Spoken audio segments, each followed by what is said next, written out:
कधी काळी आर्थिकदृष्ट्या मागासलेला समजणारा भारत आज जगाच्या महासत्ता देशांनाही मागे टाकून जगातील चौथ्या क्रमांकाची सर्वात मोठी अर्थव्यवस्था बनला आहे। हो, ही कल्पना नाही, ही वस्तुस्थिती आहे। आज आपण जपान सारख्या प्रगत देशालाही मागे टाकले आहे आणि आता आपल्या पुढे आहेत फक्त अमेरिका, चीन आणि जर्मनी। पण भारताचं हे यश एकाच रात्रीत मिळालेलं नाही। यामागे आहे वर्षानुवर्षाची मेहनत, धोरण आणि भारतीय जनतेचा स्वप्नांवर ठेवलेला विश्वास। पण नेमकं काय झालं की भारताची अर्थव्यवस्था इतकी प्रचंड झेपावली? हे आपल्या रोजच्या जीवनावरती कसं परिणाम करणार आहे आणि आता पुढचं टार्गेट काय? या सगळ्या प्रश्नांची उत्तरं जाणून घेऊयात आजच्या व्हिडिओमध्ये। नमस्कार, मी योगेश आणि तुम्ही पाहताय ट्रेंडी गप्पा। स्वप्न बघायचं पण डोळे उघडे ठेवून आणि मग ते पूर्णही करायचं, जे भारताने केलं आहे। जपानला मागे टाकत जगातील चौथ्या क्रमांकाची सर्वात मोठी अर्थव्यवस्था बनला आहे। भारताची ऐतिहासिक झेप। 24 मे 2025 रोजी नीती आयोगाचे सीईओ BVR सुब्रमण्यम यांनी पत्रकार परिषद घेतली आणि सांगितले की आंतरराष्ट्रीय नाणेनिधीच्या आकडेवारीनुसार भारताचा जीडीपी आता $4.187 ट्रिलियन इतकी झाली आहे, तर जपानचा जीडीपी आहे $4.186 ट्रिलियन। हा फरक अगदीच लहान असला तरी यातला अर्थ खूप मोठा आहे। भारत आता जपानपेक्षाही मोठी अर्थव्यवस्था बनला आहे। हे यश शक्य झालं कसं? भारताचं हे यश काही एका दिवसात मिळालेलं नाही। मागील काही वर्षांपासून केंद्र सरकारने अनेक आर्थिक सुधारणांचे निर्णय घेतले, ज्यात digital India, make in India, startup India, production link incentive scheme या सगळ्या योजना भारतीय अर्थव्यवस्थेला चालना देणाऱ्या ठरल्या आहेत। शिवाय भारताची लोकसंख्या, विशेषतः तरुण लोकसंख्या, हा एक मोठा फायदेशीर घटक ठरतोय। यामुळे देशात उत्पन्नाचा खपही वाढतोय आणि उत्पादन क्षमतेत प्रचंड वाढ देखील झाली आहे। पुढचं पाऊल तिसरा क्रमांक।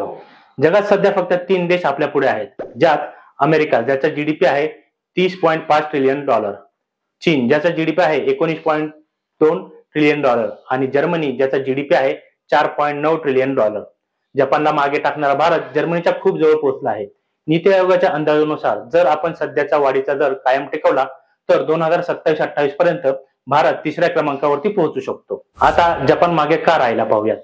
जपान सारख्या प्रगत देशाला मागे टाकणं सोपं नव्हतं, पण त्यांच्या अर्थव्यवस्थेला सध्या अनेक अडचणी आहेत, जशा की वृद्ध होत चाललेली लोकसंख्या, नवीन कामगारांची कमतरता, अत्यल्प विकास दर जो फक्त 0.3% आहे आणि जागतिक व्यापार तणाव। याउलट भारतात 6.5%चा जीडीपी वाढीचा दर कायम आहे आणि अनेक गुंतवणूकदार भारतात आकर्षित होत आहेत। जागतिक पातळीवरती कोणते लाभ होणार आहेत? प्रभावात वाढ। भारताचा प्रभाव G20 आणि IMF सारख्या आंतरराष्ट्रीय मंचावरती वाढेल। गुंतवणुकीचे केंद्र। भारतात थेट परकीय गुंतवणूक वाढेल। जागतिक कंपन्या भारताला एक आकर्षक बाजार म्हणून पाहत आहेत। प्रादेशिक स्थैर्य। भारत व जपान यांच्यातील मजबूत रणनीतिक भागीदारी, लष्करी सहकार्य यामुळे आशियामध्ये स्थैर्य मिळू शकेल। आर्थिक नेतृत्व। भारत जगातील आर्थिक नेतृत्वात पुढे आला आहे। 2028 पर्यंत जर्मनीला मागे टाकले तर या नेतृत्वावरती शिक्कामोर्तब होईल। तर हे यश सामान्यांसाठी काय घेऊन येणार आहे? हे सगळं ऐकायला छान वाटतं, पण आपल्याला प्रश्न पडतो, आपल्यासारख्या सामान्य नागरिकाला याचा काय फायदा? यामुळे IT, मॅन्युफॅक्चरिंग, ग्रीन एनर्जी आणि स्टार्टअप अशा क्षेत्रात नव्या नोकऱ्या निर्माण होतील। रस्ता, मेट्रो, डिजिटल सेवांसाठी पायाभूत सुविधा उभारल्या जातील। शिक्षण आणि आरोग्य क्षेत्रात गुंतवणूक वाढेल। नवीन गुंतवणूक भारतात येईल, त्यामुळे आर्थिक स्थैर्य मिळेल। हो, यात काही आव्हानही असतील, जसे की महागाई, उत्पन्नातील असमानता, पण सरकार योग्य धोरणं राबवत राहिल्यास ही आव्हानंही टाळता येतील। तर आता पाहूयात जीडीपी म्हणजे नेमकं काय? जीडीपी म्हणजे ग्रॉस डोमेस्टिक प्रोडक्ट, म्हणजेच एका वर्षात उत्पादन झालेल्या सर्व वस्तू आणि सेवांचे एकूण मूल्य। GDP is equal to C+G+I+NX। C म्हणजे खाजगी खर्च, G म्हणजे सरकारी खर्च, I म्हणजे गुंतवणूक आणि NX म्हणजे आयात निर्यात। जीडीपी जास्त असेल तर अर्थव्यवस्था मजबूत मानली जाते। आता आपलं पुढचं लक्ष आहे $5 ट्रिलियन।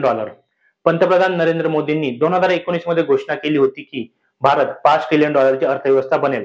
तेव्हा अनेकांनी टीका केली, पण आता आपण त्या टप्प्याजवळ पोहोचलो आहे। IMF चा अंदाज आहे की 2027 पर्यंत आपण $5 ट्रिलियन तर 2028 पर्यंत $5.58 ट्रिलियन पर्यंत पोहोचू। या यशावरती उद्योग विश्वाच्या प्रतिक्रिया काय आहेत ते पाहूया।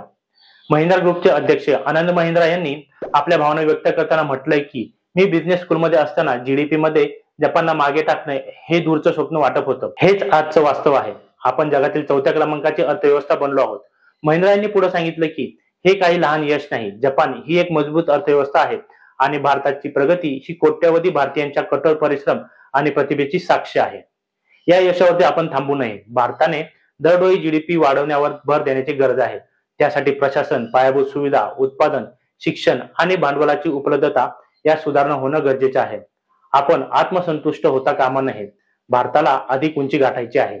आरपीजी एंटरप्राइजेसचे अध्यक्ष हर्ष गोयंका यांनीही आपल्या भावना व्यक्त करताना म्हटलंय की शून्यापासून जगातील चौथ्या क्रमांकाच्या अर्थव्यवस्थेपर्यंत भारताची वाटचाल असून भारताने $4.187 ट्रिलियन जीडीपीसह जपानला मागे टाकले आहे. अब्जावधी लोकांचे स्वप्न सत्यात आल्याचे त्यांनी म्हटलं आहे. भारताच्या या ऐतिहासिक यशामुळे जागतिक पातळीवरती आर्थिक प्रभावात वाढ होणार आहे. गुंतवणूकदार भारताकडे आकर्षित होतील आणि देशातील आर्थिक विकासाला चालना मिळेल. भारत आज चौथ्या क्रमांकावरती आहे, पण ही फक्त सुरुवात आहे. आपल्याला अजून शिखरावर पोहोचायचं आहे. या यशाचे श्रेय प्रत्येक मेहनती भारतीयाला जातं, जो स्वप्न बघतो आणि त्यासाठी रात्रंदिवस कष्ट करतो. तुम्हाला वाटतंय का की भारताचं हे स्वप्न खरं होतंय? आपण तयार आहोत का तिसऱ्या क्रमांकासाठी?